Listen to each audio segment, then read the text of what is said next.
आदाब नाजरीन, INN की ख़बरों में आपका इस्तकबाल है। मैं हूं शौकत अली सूफ़ी। आइए नज़र डालते हैं अब तक की कुछ अहम खबरों पर। मरकज़ी वज़ीर दाखिला अमित शाह ने इतवार को नेल्लूर ज़िले के वेंकटाचलम का दौरा किया। अमित शाह ने नायब सदर एम वेंकैया नायडू के हमरा सरस्वती नगर में अक्षरा विद्यालय का दौरा किया और बाद में वहां कायम स्किल डेवलपमेंट सेंटर का दौरा किया। मरकज़ी वज़ीर दाखिला अमित शाह अपने 3 रोज़ा दौरे के एक हिस्से के तौर पर जुमा को तिरुपति पहुँचे। अमित शाह आज 29वीं साउदर्न स्टेट्स कॉन्फ्रेंस की सदारत करें। AP के वज़ीर आला YS जगनमोहन रेड्डी और कर्नाटक के वज़ीर आला बसवराज बोमाई तिरुपति में होने वाली कॉन्फ्रेंस में शिरकत कर रहे हैं। वज़ीर दाखिला महमूद अली और तेलंगाना के CS सोमेश कुमार मौजूद रहेंगे। केरला, तमिलनाडु, पुडुचेरी, अंडमान और निकोबार, लक्षद्वीप के नुमाइंदे और मुख्तलिफ रियासतों के गवर्नर हिस्सा ले रहे हैं। आज तिरुपति में दोपहर 3 बजे से शुरू हो गई। जुनूबी जोनल 7:30 बजे मीटिंग में रियासत के दरमियान ताउन, तनाज़ात, सरहदी मसाइल, दाखिली सलामती, बुनियादी ढांचे की तरक्की, सनतों, सयाहत की तरक्की, ज़ेर अल्तवा मसाइल, इक़्तिसादी तरक्की, बरामदात और मरकज़ी रियासतों के दरमियान ताउन जैसे 26 अहम उमूर पर तबादिल ख्याल किया गया। हर रियासत अलग अलग एजेंडे के साथ इस मीटिंग में आई है।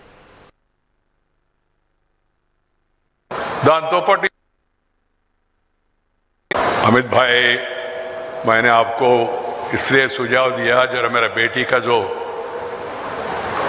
आह्वान है उसको रिसीव करने के लिए। जैसा बता दिया, हम लोगों को सरकार से कुछ नहीं चाहिए, मगर मैं इसलिए सबको यहाँ बुला रहा हूँ। नरेंद्र भाई सहित, आडवाणी जी के सहित सभी केंद्रीय मंत्री, अलग अलग प्रदेशों के मुख्यमंत्री, आज आपको भी यहाँ बुलाया। मुख्य उद्देश्य है आप ये कार्यक्रम यहाँ देख के देश भर में ऐसा कार्यक्रम करने वाले लोगों को और प्रोत्साहन करे और मोटिवेट करे, यही मेरा मुख्य पर्पस है। స్వర్ణ భారత్ ట్రస్ట్ చూసి ఆశీర్వదించి అభినందించడమే కాకుండా మీ ప్రాంతాలకు వెళ్ళి ప్రజా సేవలో ముందుండే వాళ్ళను ఈ స్వర్ణ భారత్ యొక్క విజయ గాథ చెప్పి ప్రోత్సహించాలన్న ఉద్దేశంతోనే నేను ఈ ప్రముఖులందరినీ పిలుస్తూ ఉన్నాను. ఈరోజు ఈ స్వర్ణ భారత్ ట్రస్ట్ కార్యక్రమంలో పాల్గొనడం నాకు ఎంతో సంతోషంగా ఉంది. ఎందుకంటే ఒకటి, సొంత ఊరికి రావడం, జిల్లాకు రావడం, సొంత ప్రజలను కలవడం, సొంత భాషలో మాట్లాడడం, సొంత ప్రాంతం యొక్క భోజనం చేయడం, గాలి పీల్చడం చాలా సంతోషాన్ని ఇస్తుంది నాకు. దాంతోపాటు ఈ స్వర్ణ భారత్ చేస్తున్న సేవా కార్యక్రమం, ఎందుకంటే I always believe the real religion is सेवा। माने मजहब क्या होता है? मजहब का मुख्य उद्देश्य सेवा करना। इसलिए कि सेवालयम, देवालयम जाना कितना महत्वपूर्ण है। सेवालय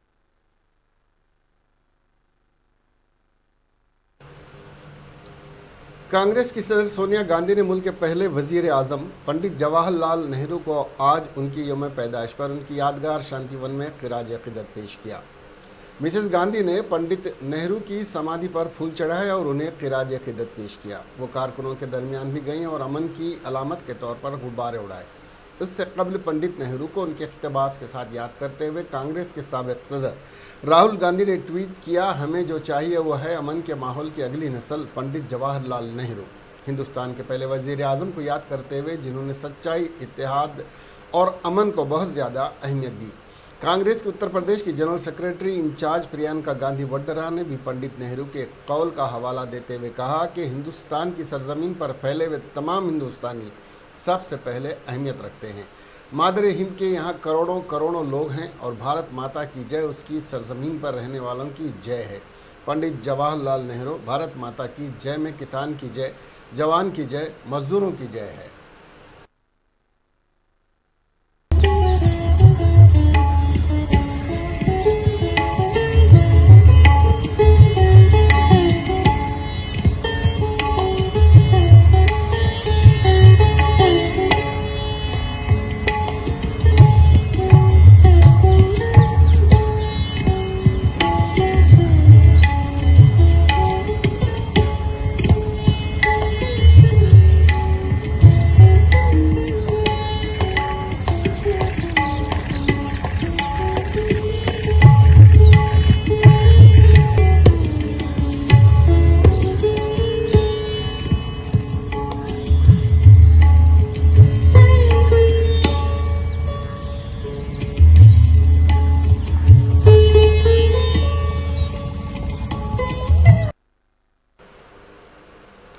गवर्नमेंट विप विनय भास्कर ने टीआरएस रुकने पार्लियामेंट सीताराम नायक के हमरा बात करते हुए कहा कि वजीर आला के चंद्रशेखर राव और टीआरएस वर्किंग प्रेसिडेंट केटी रामाराव की क़ियादत में तेलंगाना की तश्कील के बाद टीआरएस हुकूमत ने किसानों की तरक्की और फलाह बल्कि हर शोबे हया से ताल्लुक़ रखने वाले अफराद की तरक्की को मुमकिन बनाया। उन्होंने रियासती बीजेपी कायदीन से सवाल किया कि वह धान की खरीदारी के मसले को लेकर दिल्ली में क्यों धरने मुनज़्ज़म नहीं करते और कालेश्वरम आपाशी प्रोजेक्ट को कौमी दर्जा देने के सिलसिले में तेलंगाना के बीजेपी अराकीन ने पार्लियामेंट वज़ीर आज़म नरेंद्र मोदी पर क्यों दबाव नहीं डालते, उसकी वजाहत करें।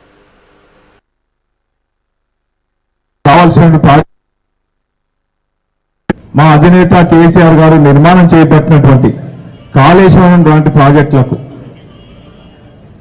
జాతీయ హోదా ఇచ్చే విధంగా మేము నిధులు తీసుకురావాలని ప్రశ్నిస్తున్నాం, విజ్ఞప్తి చేస్తున్నాం। గతంలో కూడా మా పార్లమెంట్ సభ్యులు ఇక్కడ కూర్చున్నటువంటి సీతారాం నాయక్ గారు కానీ, వినోద్ కుమార్ గారు కానీ, పర్సనల్ దయాకర్ గారు కానీ, మా రాజ్యసభ సభ్యులు బండ ప్రకాష్ గారు కానీ, లక్ష్మీకాంతరావు గారు, మేమందరం కూడా టీఆర్ఎస్ పార్టీ పార్లమెంట్ సభ్యులు, రాజ్యసభ సభ్యులు అనేక మార్లు ఇక్కడకు రావాల్సిన ప్రాజెక్టులకు నిధులు కానీ అనేక విషయాలలో అనేక సందర్భాలలో ప్రధానమంత్రి నుంచి అనేక శాఖ మంత్రులకు కూడా అనేక విజ్ఞప్తులు చేయడం జరిగింది। అవన్నీ కూడా కాలరాయటం జరిగింది। పైపెచ్చు ఇప్పుడు ఏం అడిగినా కూడా దాటేసే కార్యక్రమం, దడాయించే కార్యక్రమం, బెదిరించే కార్యక్రమం, బెదిరింపుల ద్వారా మా గొంతును నొక్కేయాలని చూస్తున్నారు। కానీ ఈరోజు మీ తాటకు సప్పులకు ఈ తెలంగాణ ప్రజలు కానీ, తెలంగాణ ప్రజల పక్షాన పోరాడుతున్న టీఆర్ఎస్ పార్టీ కానీ, ఆనాటి ఉద్యమ నేత నేటి ముఖ్యమంత్రి కేసీఆర్ గారు భయపడే ప్రసక్తి లేదని కూడా సందర్భంగా తెలియజేస్తున్నా। ఈరోజు స్ట్రేట్ గా తెలంగాణ ప్రజల పక్షాన, ఓరుగల్ లాంటి ఓరుగల్లు పక్షాన సూటిగా 2-3 ప్రశ్నలు వేస్తున్నాం। ఈరోజు రాష్ట్రం నుంచి కేంద్రంలో ఉన్నటువంటి మంత్రులకు కానీ, రాష్ట్రం నుంచి ఎన్నికైన सदर तेलंगाना प्रदेश कांग्रेस कमेटी और रुकन पार्लियामेंट रेवंत रेड्डी ने गांधी भवन में मीडिया से बात करते हुए वजीर आला के चंद्रशेखर राव से कहा कि अगर उन्हें किसानों से हकीकत में हमदर्दी है और ये धान की खरीदारी के मसले को लेकर मरकज से नाराज़ हैं तो के चंद्रशेखर राव को चाहिए कि वो जंतर मंतर नई दिल्ली में धरना दे। उन्होंने इलेक्शन कमीशन पर तनकीद करते हुए कहा कि इलेक्शन कमीशन रियासत में इंतखाबी ज़ाब्ते अखलाक लागू होने के बावजूद टीआरएस और बीजेपी को धरने देने की इजाज़त दे रहा है, लेकिन कांग्रेस को ना तो धरना देने और ना ही पदयात्रा निकालने की इजाज़त दी जा रही है। उन्होंने कहा कि इसके खिलाफ कांग्रेस पार्टी आज और कल इलेक्शन कमीशन के दफ्तर के पास एहतजाज मुनज़्ज़म करेगी और इलेक्शन कमीशन ऑफ इंडिया से शिकायत की जाएगी।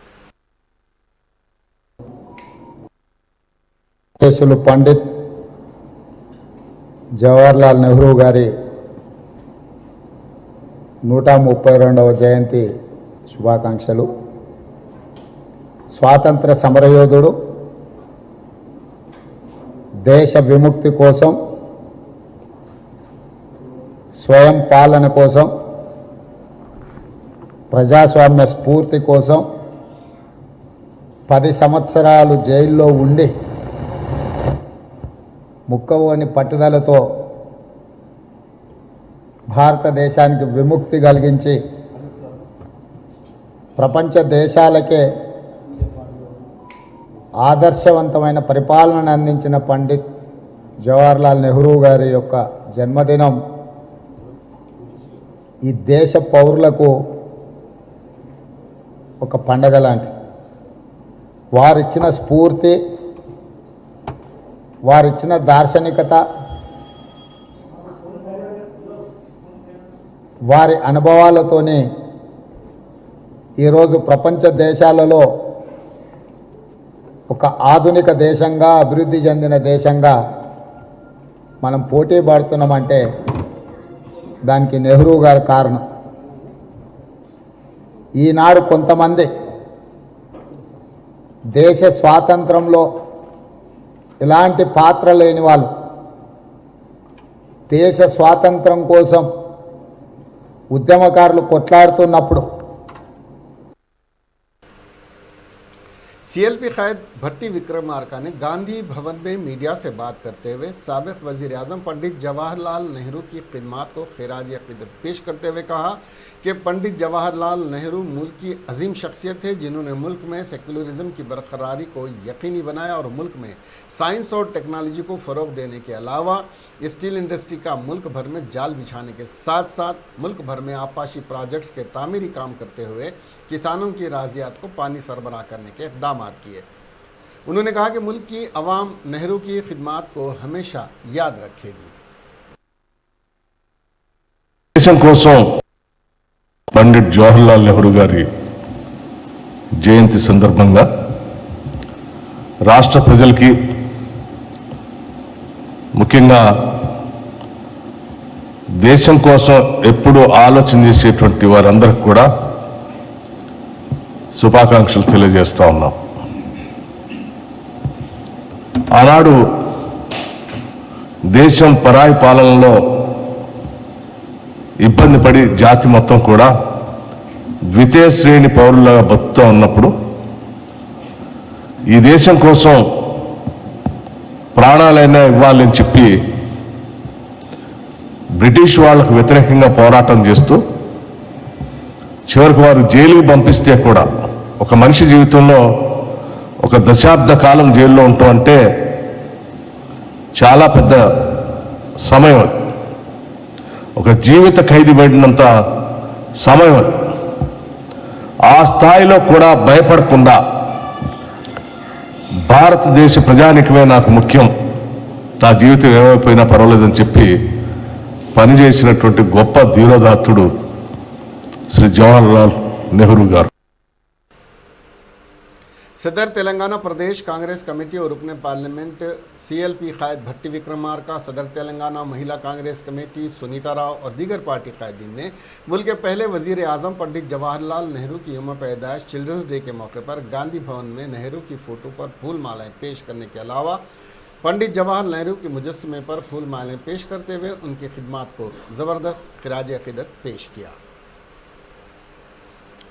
बीजेपी रुकन असम्बली रघुनंदन ने तिरुपति मंदिर के दर्शन करने के बाद इस यकीन का इजहार किया कि 2023 के आम इंतखाबात में तेलंगाना में बीजेपी इख्तिदार पर फायज होगी और रियासत के अवाम की तरक्की को यकीनी बनाने के लिए काम किया जाएगा, क्योंकि वज़ीर आज़म नरेंद्र मोदी इस बात पर यकीन रखते हैं कि सबका साथ सबका विकास, इस पर बीजेपी रियासत में इख्तिदार पर फायज होने के बाद अमल करेगी।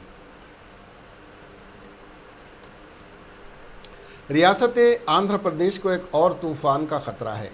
थाईलैंड के जज़ायर निकोबार के साहिल पर बनने वाले कम दबाव का इलाका हफ्ते के रोज़ मगरिब शुमाल मगरिब का सफ़र करके जुनूब मशरिक़ खलीज बंगाल तक पहुँचेगा और 15 तारीख तक शदीद तूफ़ान बन जाएगा। महकमे मौसमियात ने कहा कि 17 और 18 तारीख तक आंध्र प्रदेश के साहिल पर तूफ़ान का इम्कान है, जिसे जव्वाद का नाम दिया गया है।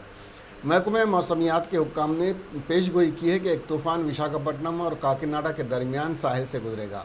ये फ़िलहाल आंध्र प्रदेश के साहिल से 1200 किलोमीटर दूर है और उसका सबसे ज़्यादा असर शुमाली और जुनूबी साहिली अजला पर पड़ेगा, जहां 15 तारीख से रियासत में बारिश होगी। 15 तारीख को विशाखापट्टनम, श्रीकाकुलम, 16 तारीख को विजयनगरम, कृष्णा, गुंटूर, प्रकाशम और नेल्लूर अजला में मूसलाधार बारिश का इम्कान है। रियासत आंध्र प्रदेश के विशाखापट्टनम में आज सुबह 7 बजे के करीब जलजले के झटके महसूस किए गए।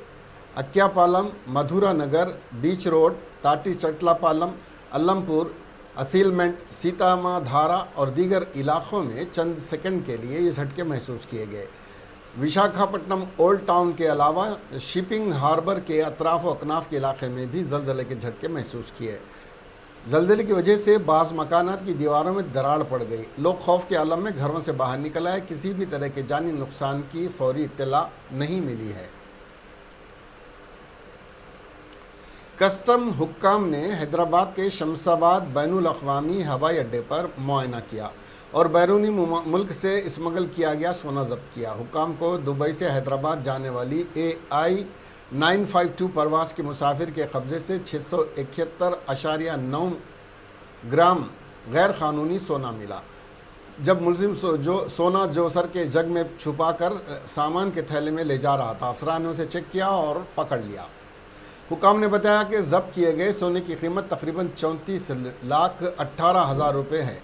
सोना कब्जे में लेने वाले हुकाम ने मुलजिम को अपनी तहवील में ले लिया और तफ्तीश कर रही है कि इसने सोना कैसे हासिल किया। दरियासना शमशाबाद एयरपोर्ट पर हालिया दिनों में सोना जब्त किया गया। DRI के एहलकारों ने 2 दिन कबल सोना भी जब्त किया और गैर कानूनी तौर पर सोने की स्मगलिंग करने वालों के खिलाफ मुकदमे दर्ज किए। हुकाम की जानिब से सोने की स्मगलिंग को रोकने के लिए तमाम मुमकिना इक़दाम किए जाने के बावजूद केसों में इजाफा हो रहा है। पुराने शहर के इलाके जहानुमा शमा टाकिस के करीब में वाक़े नसीर गार्डन फंक्शन हॉल के पास हफ्ते की रात देर गई एक कत्ल की वारदात पेश आई। तफसीलात के मुताबिक 32 साला मोहम्मद आरिफ पर 3 नाम मालूम अफराद ने तेज़धार हथियारों से हमला करते हुए फ़रार हो गए। इत्तला मिलने पर पुलिस मौके पर पहुंची और लाश को पोस्टमार्टम के लिए उस्मानिया दवाखाना मुंतकिल कर दिया और केस दर्ज करते हुए तहकीक़ात में मसरूफ़ है। कत्ल की वजूहात का अभी पता नहीं चला है।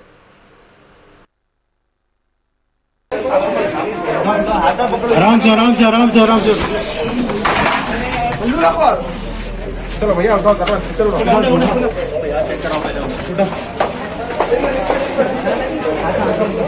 हमारे हाथ में स्पॉट बंद कर दो।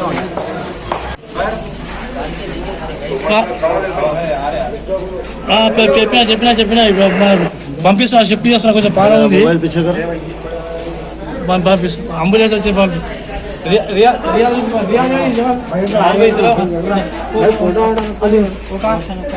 అంబులెన్స్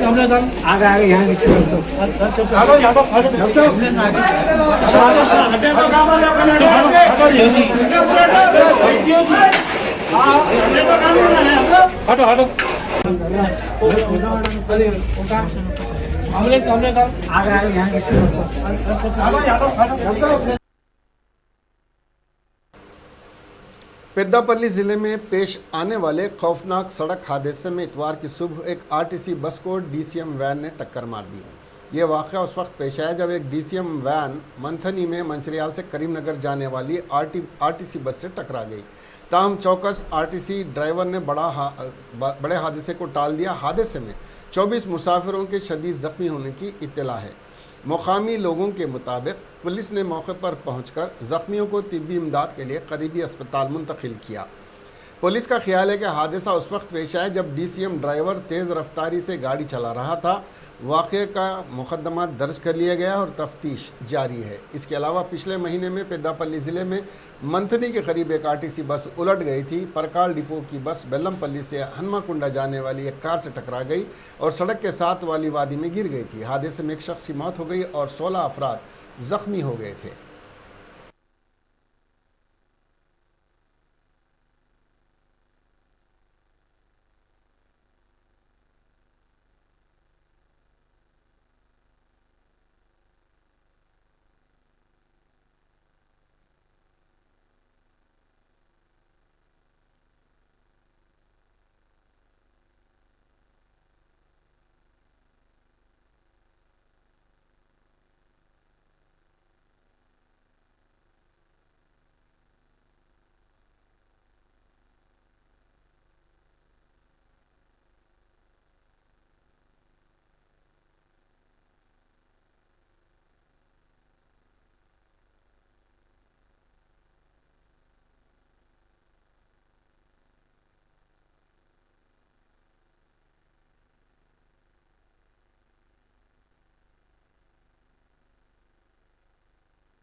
इसके साथ ही ये खबरें यहीं ख़त्म हुई। अब हमें दीजिए इजाज़त और देखते रहिए INN चैनल। खुदा हाफिज़।